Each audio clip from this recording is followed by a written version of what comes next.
Halo, Assalamualaikum warahmatullahi wabarakatuh. Bagaimana kabarnya semuanya teman-teman? Saya berharap semoga semuanya dalam keadaan sehat walafiat, tetap dalam lindungan Allah, dan puasanya bisa tetap full sampai nanti akhir Ramadan. Apa sudah ada yang bolong?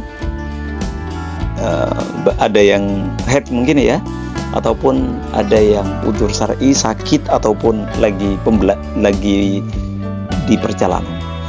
Nah, hari ini kita akan membahas tentang pendidikan agama Islam kelas 3 ya. Kelas 3 ada di bab pelajaran 8 tentang kalimat thayyibah. Ada di bab pelajaran 8 tentang kalimat thayyibah. Bagi teman-teman bisa diambil bukunya, habis itu buka pelajaran 8 kalimat thayyibah. But before we start our meeting, let's pray together. Abata A'udzu billahi minasyaitonir rajim. Bismillahirrahmanirrahim. Raditu billahi rabba wa bil islami dina wa bi Muhammadin nabiyyan wa rasula. Rabbi zidni ilma warzuqni fahma.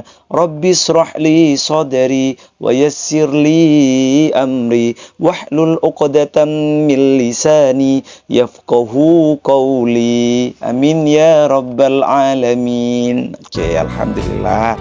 Nah, kalimat thayyibah ada 4 ya yang akan saya bahas di pertemuan kali ini, ialah kalimat tasbih. Apa itu kalimat tasbih? Kalimat takbir. Bagaimana itu kalimat takbir? Kalimat masya Allah dan kalimat insya Allah. 4 ini yang akan saya bahas ya, dan memperkuat materi yang sudah saya jelaskan di kelas. Nah, kita mulai dari kalimat tasbih. Apa itu kalimat tasbih? Kalimat yang mensucikan Allah. Jadi tasbih itu adalah kalimat yang mensucikan Allah. Tujuannya tak lain bahwa kita ingin mengakui bahwa Allah itu maha suci dan maha agung. Kemahasucian Allah itu bebas dari hal-hal cacat, bebas dari hal-hal yang mengganggu maha agung Allah, yang mengganggu kemahasucian Allah. Artinya apa? Kalimat subhanallah itu adalah kalimat tasbih. Allah maha suci. Sehingga kita ingin menegaskan dalam hati kita bahwa Allah itu terbebas dari hal-hal yang membuatnya seperti halnya manusia, misalnya masih butuh terhadap sesuatu, masih melakukan hal-hal yang membuatnya itu hina. Nah, itu Allah terbebas dari semuanya. Nah, nanti di slide yang berikutnya saya akan jelaskan lebih lanjut apa yang dimaksud Allah Maha Suci. Yang pasti, seluruh alam semesta senantiasa bertasbih kepada Allah, tak henti-hentinya. Seluruh alam semesta ini, apalagi makhluk-makhluk yang ada di kalau ulama itu menjelaskan di beberapa kitab, itu makhluk-makhluk yang ada di lautan itu selalu bertasbih, selalu mengucapkan istighfar bahkan kepada manusia. Nah, sebagaimana Allah berfirman, A'udzu billahi minasyaitonir rajim. Bismillahirrahmanirrahim. Yusabbihu lillahi ma fis samawati wa ma fil ardh. Apa yang ada di langit dan apa yang ada di bumi senantiasa bertasbih kepada Allah. Al-Malikil Quddusil Azizil Hakim, yang maha raja, maha suci, maha perkasa, lagi maha bijaksana. Quran surat Al-Jumu'ah ayat 1. Jadi semua yang ada di langit ataupun yang ada di bumi, di alam semesta ini, itu semuanya bertasbih kepada Allah yang Al-Malik, Allah yang Al-Quddus, maha suci, yang maha agung dan maha bijaksana. Gitu ya. Nah, kapan nih waktu kita yang pas membaca tasbih? Kapan kegunaan penggunaan tasbih itu bisa kita baca ketika kapan? Yang pertama, saat mengingatkan imam dalam sholat, jika imam lupa gerakan atau bacaan dalam sholat. Ketika imam itu lupa gerakan rukun ya, kalian udah tahu rukun sholat ada berapa. Nah, gerakan rukun itu lupa, misalnya dari takbiratul ihram, tiba-tiba imam itu langsung sujud, nggak ruku, nggak itidal, maka makmum mengucapkan subhanallah sebagai apa? Sebagai tanda kepada imam bahwa imam itu ada yang lupa gerakan, atau tiba-tiba lupa bacaan rukun ya, misalnya Al-Fatihah ketika jahar, jahar apa saja, sholat maghrib, isya, dan subuh. Lagi sholat subuh, tiba-tiba imam Allahu Akbar, Bismillahirrahmanirrahim, Qul huwallahu ahad. Loh, ini kok imam tiba-tiba ngomong baca Qul huwallahu ahad, baca surat Al-Ikhlas tanpa baca Al-Fatihah. Nah, teman-teman yang jadi imam, yang jadi makmum bisa mengingatkan imam subhanallah, subhanallah. Nah, itu. Ini khusus lelaki, tapi ini khusus lelaki. Bagaimana kalau untuk wanita? Kalau wanita, perempuan itu cukup gini. Jadi bagian luar tangan sama bagian kulit ya, kulit tangan bagian luar ini nanti bertemu. Nah, itu cara mengingatkannya itu cukup menggunakan tangan itu, bukan dengan ucapan. Yang berikutnya berzikir setelah sholat fardu. Makanya setelah sholat fardu kalian baca apa? Subhanallah, subhanallah 33 kali. Takbir, Allahu Akbar 33 kali. Alhamdulillah, alhamdulillah, alhamdulillah, alhamdulillah 33 kali. Itu sunnahnya ya. Yang berikutnya ketika melihat bencana alam. Ketika kalian melihat bencana alam, entah itu angin topan, angin puting beliung, atau banjir, bandang, tsunami bahkan, ataupun gempa bumi, maka itu semuanya adalah bencana alam, maka ucapkan subhanallah. Apa tujuannya? Tak lain untuk mensucikan bahwasanya Allah berkehendak memberikan ujian macam-macam itu bukan untuk menyiksa manusia. Ingat-ingat ya, itu yang perlu di-highlight. Bukan untuk menyiksa manusia, tapi untuk memberikan suatu peringatan kepada manusia, memberikan suatu pelajaran kepada manusia. Kenapa Allah itu menurunkan sebuah bencana? Nah, jadi kita meyakini subhanallah, subhanallah, subhanallah, ada banyak orang meninggal, ya Allah, inna lillahi wa inna ilaihi raji'un, subhanallah, subhanallah. Nah, tapi kita kita sedang memerangi setan. Kita diganggu oleh setan. Bahwasanya ini Allah tega sih melakukan kayak gini. Nah, kita diganggu, hati kita diganggu, sehingga kita harus lawan gangguan setan itu dengan ucapan subhanallah. Allah itu maha suci dari melakukan hal-hal aniaya. Semua ini tak lain karena manusia sendiri. Banjir karena manusia sendiri buang sampah sembarangan, ya. Tsunami manusia sendiri. Kenapa ada alat tsunami malah dicuri atau malah tidak membeli alat tsunami itu? Misalnya ketika berkaitan dengan gempa bumi, iya, itu peringatan dari Allah. Kenapa tidak segera mengupdate, memperbarui alat canggih bisa memprediksi atau bisa menganalisa datangnya gempa bumi, sehingga bisa memberikan peringatan dari BMKG ke masyarakat secara cepat. Nah, jadi itu semuanya itu mengandung hikmah, kebijaksanaan Allah. Yang berikutnya saat merasa ketakutan karena melihat hal yang tidak baik. Ketika kita melihat sesuatu yang tidak baik, ya, kita ketakutan, ya, ada malik, subhanallah, subhanallah, atau ada ular misalnya, maka kita ucapkan subhanallah itu. Nah, satu hal yang saya catat ini, jika kita tertimpa musibah, hendaknya kita berprasangka baik kepada Allah. Makanya itu ya, ada bencana alam, kita berprasangka baik, gak boleh berprasangka buruk. Ya Allah, kok gini sih, Allah menurunkan adab, atau Allah ini sedang memberikan, Allah tega banget misalnya, nggak boleh. Tapi kita ucapkan bahwasanya semua itu adalah, kita harus berprasangka baik. Semua ini tak lain adalah kesalahan manusia itu sendiri. Karena pastinya Allah, yang Allah berikan itu yang terbaik. Allah memberikan tsunami, akhirnya terciptalah alat canggih tsunami. Allah memberikan gempa bumi, terciptalah alat prediksi gempa bumi atau alat menganalisa gempa bumi yang saya kurang paham juga itu ya. Nah, Allah menurunkan banjir bandang ya gara-gara manusia membabat hutan alam yang seharusnya dilindungi, tapi malah dibabat habis. Nah, sehingga tidak ada hutan resapan. Gitu ya. Nah, yang berikutnya, hikmah mengucapkan kalimat tasbih. Yang pertama, mendapatkan pahala dari Allah.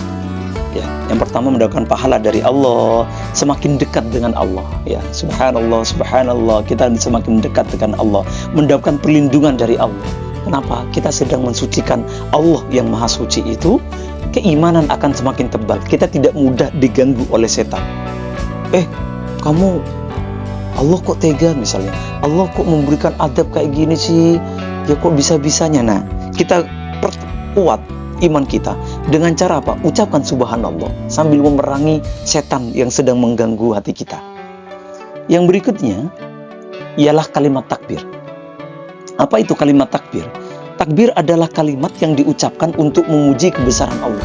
Jadi takbir bedanya dengan tasbih. Kalau tasbih itu maha suci Allah, kita sedang mensucikan Allah. Tapi kalau ini apa? Kita sedang memuji kebesaran Allah, Allah yang maha agung. Kita sedang memuji kebesaran nikmat Allah, kebesaran kekuasaan Allah di alam semesta ini. Bukti kebesaran Allah seperti penciptaan alam semesta, pergantian siang dan malam, dan fenomena yang lain semuanya. Bayangkan siang dan malam itu diatur tanpa campur tangan manusia. Tiba-tiba waktunya siang ya siang, waktunya malam yang malam, kita tidak mengaturnya. Bagaimana kalau manusia yang mengatur? Pastinya butuh bensin yang banyak, butuh alat pembangkit listrik yang banyak sekali, dan itu tentu akan menguras banyak energi manusia. Tapi kita hanya menikmati saja datangnya siang dan malam, ya enggak sih, penciptaan alam semesta semuanya. Allahu Akbar, Allah Maha Besar. Itu kalimat takbir. Nah,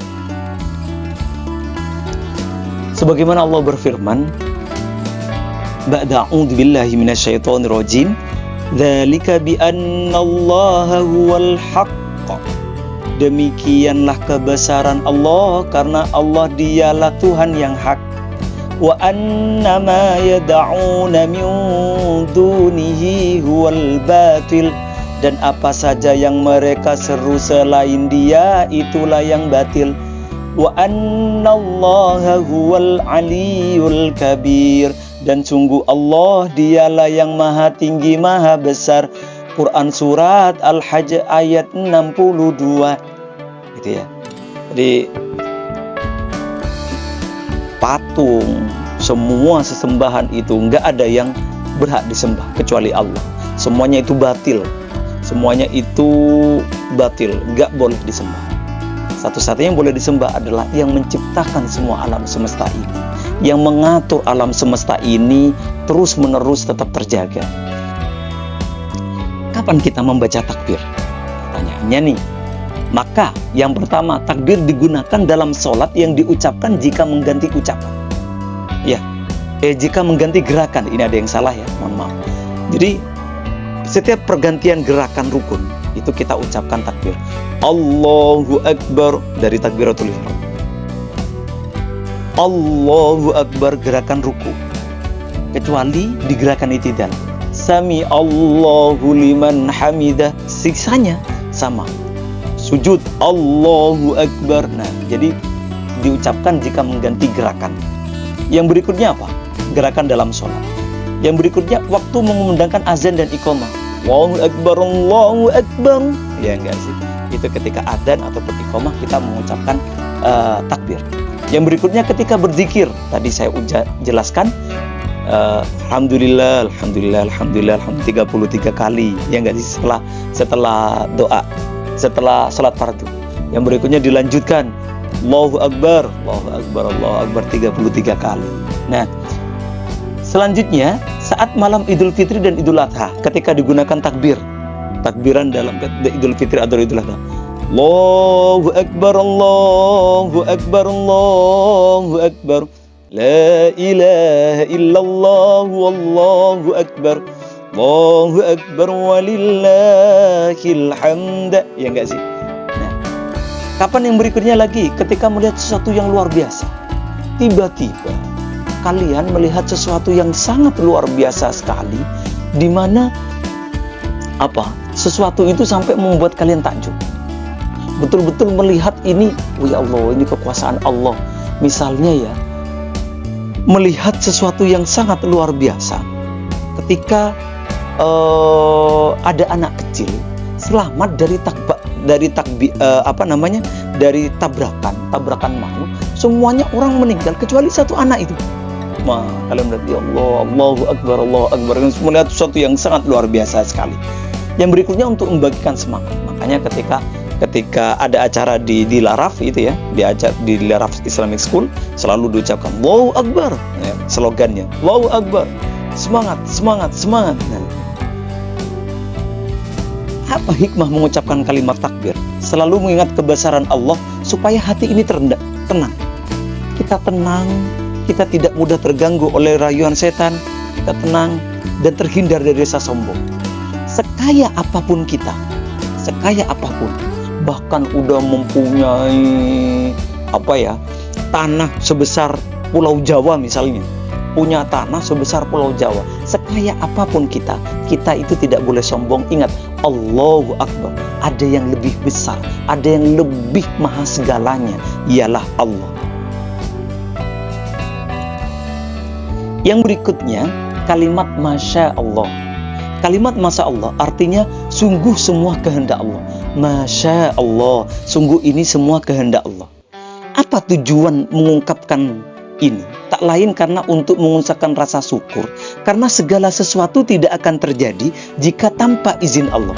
Sehingga kita senantiasa bersyukur kepada Allah. Masya Allah, ini sebagai rasa syukur.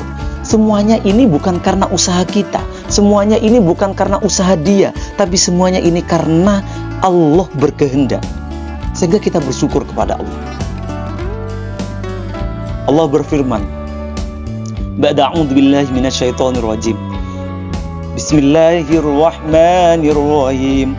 Walaula iddakhalta jannataka qulta ma sya'allahu la quwwata illa billah. Dan mengapa ketika engkau memasuki kebunmu tidak mengucapkan Masya Allah, la quwwata illa billah, sungguh atas kehendak Allah semua ini terwujud. In taroni ana aqalla minka malau wa walada. Tidak ada kekuatan kecuali dengan pertolongan Allah, sekalipun engkau anggap harta dan keturunanku lebih sedikit daripadamu. Quran surat Al-Kahf ayat 39. Nah, ini ya, tentang bagaimana dalil kita itu mengucapkan Masya Allah. Kapan kita mengucapkan Masya Allah? Yang pertama, ketika melihat sesuatu yang indah atau menakjubkan. Lagi di atas gunung, lihat matahari terbit, ya Allah indah banget, Masya Allah. Lagi jalan-jalan, tiba-tiba lihat anak kecil imut banget, Masya Allah cantiknya. Lagi ikut musyabat tilawatil Quran, tiba-tiba melihat ada orang suaranya enak banget, Masya Allah suaranya indah banget. Nah itu ya. Bagi ke pondok, tiba-tiba ada anak kecil masih umur 5 tahun tapi sudah hafal Al-Quran, udah hafid. Masya Allah, kamu nak masih kecil udah hafal Al-Quran. Nah itu Masya Allah, digunakan untuk melihat sesuatu yang menakjubkan atau yang indah-indah. Yang berikutnya, saat menikmati segala keindahan ciptaan Allah. Itu tadi itu ya, Masya Allah, enak banget masakanmu ya. Yang berikutnya, melihat kejadian yang menakjubkan. Tadi sudah. Yang berikutnya, jika suatu hal terjadi kepada kita yang di luar kehendak. Misalnya, ya, kita ada lomba, tapi kita dapatnya itu terakhir. Dapat kabarnya itu terakhir. Ya Allah, ini kalah ini. Udah kalah, udah pesimis kita. Dapat kabarnya terakhir, tapi kita tetap maksa, tinggal sehari misalnya. Persiapan kita cuma sehari, padahal lain-lainnya, sekolah lainnya itu sampai 1 bulan, 2 minggu persiapan. Tapi ternyata persiapan satu hari itu ternyata justru kita menjadi pilihan pemenang, menjadi pemenang. Nah itu, Masya Allah, padahal bersiap cuma satu hari ya, tapi bisa menjadi pemenang, dipilih menjadi pemenang. Masya Allah, nah semua kehendak Allah. Apa hikmah mengucapkan kalimat Masya Allah? Mengagungkan nama Allah, mendekatkan diri pada Allah, senantiasa mengakui bahwa semua itu kuasa Allah. Bukan kuasa kita, bukan kehebatan kita, bukan kehebatan orang tua. Semuanya ini adalah kehebatan Allah. Itu yang perlu kita ingat-ingat. Nah, terakhir yang saya jelaskan ialah tentang kalimat insya Allah. Jika Allah berkehendak, insya Allah artinya jika Allah berkehendak. Jadi apa itu? Jika Allah menghendaki. Jadi kalimat insya Allah itu sering kita dengar jika seseorang membuat janji, ya enggak sih? Ada seseorang membuat janji, kalian membuat janji, insya Allah saya datang. Oh, kapan acaranya? Insya Allah aku datang pagi ya. Ya gitu ya. Nah, sebagaimana Allah berfirman, ba'da a'udzu billahi minasyaitonir rajim, wala taqulanna li syai'in inni fa'ilun dzalika ghadan. Dan jangan sekali-kali engkau mengatakan terhadap sesuatu, aku pasti melakukan itu besok pagi. Illa ayyasha Allah, kecuali dengan mengatakan insya Allah. Wadkur rabbaka idza nasit, ingatlah kepada Tuhanmu apabila engkau lupa. Wa qul asa ayyahdiyani rabbi li aqraba min hadza rasyada. Wa qul asa ayyahdiyani rabbi li aqraba min hadza rasyada. Katakanlah, mudah-mudahan Tuhanku akan memberiku petunjuk kepada yang lebih dekat kebenaran daripada ini. Quran Surat Al-Kahf ayat 23-24. Nah, jadi kita nggak boleh loh ya, kita mengatakan besok aku pasti datang, besok aku pasti bisa. Kamu bisa datang nggak? Pasti bisa. Nggak boleh ngomong pasti-pasti itu.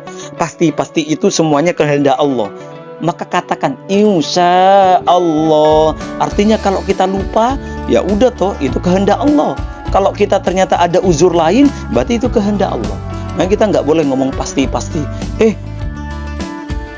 Kamu yakin ikut juara, ikut lomba ini? Kamu yakin juara? Pasti juara. Nggak boleh ngomong kayak gitu. Tenang. Kamu yakin mau pulang kampung? Aku pasti pulang kampung. Ngomong pasti itu nggak boleh. Karena yang bisa berkehendak itu Allah. Kita nggak boleh mendahului kuasa Allah. Atau ngomong ke orang lain, kamu ikut ini, kamu pasti gagal. Nggak boleh itu. Nggak boleh ngomong pasti gagal. Itu semua kehendak Allah. Kapan kita membaca insya Allah ini? Yang pertama ialah pada saat membuat janji. Kalau kita membuat janji tadi itu kita ucapkan insya Allah. Yang kedua, ketika menyampaikan hal yang dikerjakan di lain waktu. Kalau kita sudah menyampaikan insya Allah aku akan ke rumah kamu ya. Atau insya Allah kita nanti akan berkolaborasi untuk rekaman bareng di YouTube. Oke ya, kapan-kapan ya, misalnya seperti itu. Insya Allah kita nanti buat buku bareng ya. ya, karya kamu sama karyaku kita jadikan satu. Nah, itu sebuah hal yang belum dikerjakan tapi di lain waktu kita akan kerjakan. Jangan lupa untuk mengucapkan insya Allah.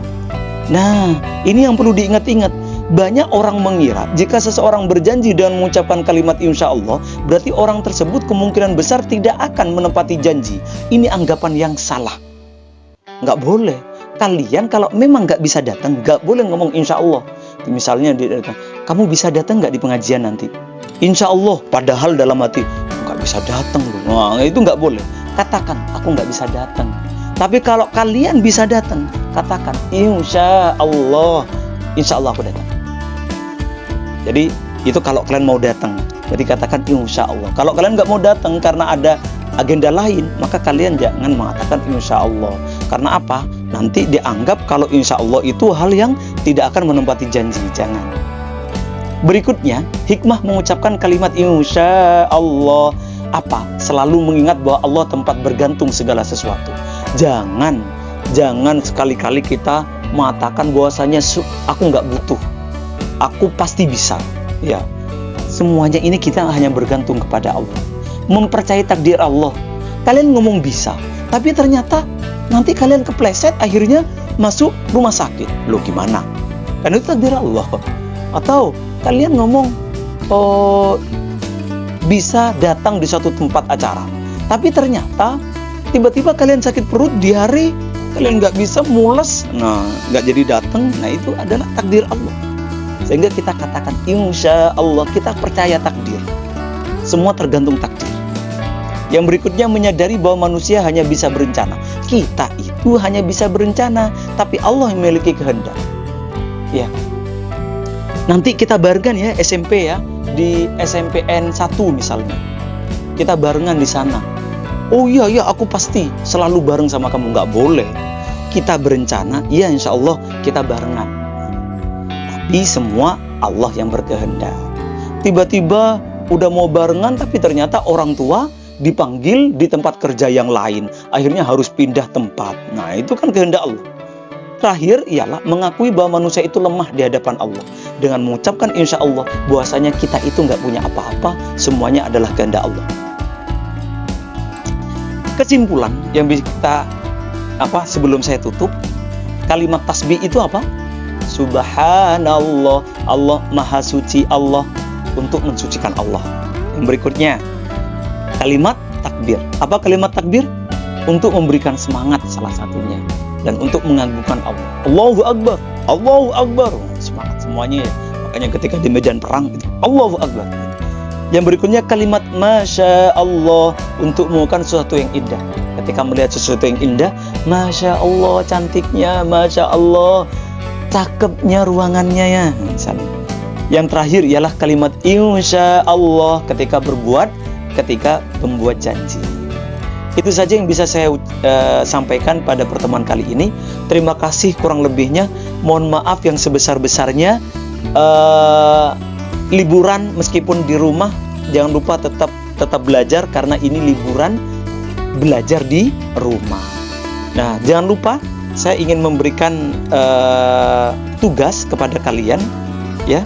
Tugasnya jangan lupa dikerjakan, ada di halaman 119 sampai 120. Kerjakan halaman 119 sampai 120 dari nomor 1 sampai nomor 10. Kalian jangan lupa kerjakan, cukup pilihan ganda. Kerjakan cukup pilihan ganda 1 sampai 10. Ya. Itu saja yang bisa saya sampaikan. But before we close our meeting, let's close our meeting by praying together. Astaghfirullahaladzim, astaghfirullahaladzim, astaghfirullahaladzim. Alhamdulillahi rabbil alamin. Subhanakallahumma wa bihamdik, asyhadu an la ilaha illa ant, astaghfiruka wa atubu ilaik. Wassalamualaikum warahmatullahi wabarakatuh. Terima kasih semuanya, and bye-bye.